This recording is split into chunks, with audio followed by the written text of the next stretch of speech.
Non-Americans who visited the USA. What culture shock moment made you go, this is definitely America? I visited America from Ireland last summer, and let me tell you how I experienced peak America. It started when I ordered coffee at a cafe. I asked for a medium coffee, and the barista, Nina, stared at me like I'd spoken Klingon. We have tall, grande, or venti. When I pointed to the middle size, she cheerfully informed me that would be $5.75s for coffee, in a paper cup.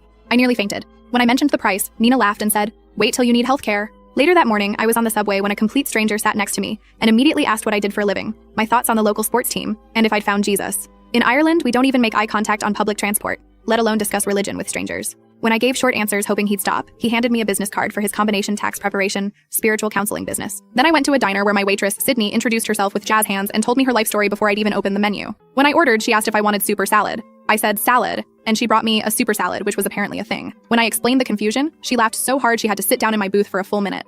At the table next to me, a man sent back his steak 3 times for not being cooked correctly. Each time, the manager apologized profusely like he'd personally insulted the man's ancestors. In Ireland, we'd eat a raw chicken before complaining. The afternoon brought me to a pharmacy where I discovered the wonder of American drug commercials on the store TV. A full 2-minute ad showed happy people frolicking in fields, while a speed reader listed side effects including sudden death and spontaneous lizard tongue syndrome. When I asked the pharmacist if people really request these medications, she rolled her eyes and said, every damn day, honey. But the most American experience happened that evening. I was invited to a casual dinner at an acquaintance's home. Just a simple cookout, Anthony had said. I arrived to find he'd closed off the entire street, set up 3 different grilling stations. Every guest brought enough food to feed a village. One woman apologized that her 7-layer dip was just something I threw together, despite it being arranged to look exactly like the American flag. Someone's grandma kept trying to set me up with her grandson because he's always wanted to visit Europe, as if Ireland were just a neighborhood in London. The highlight was when Anthony unveiled his special surprise, a professional fireworks display in his backyard. As actual explosives burst overhead, nobody seemed concerned about the legality or safety. When I nervously mentioned fire hazards, Anthony's wife patted my hand and said, it's fine, our lawyer is here,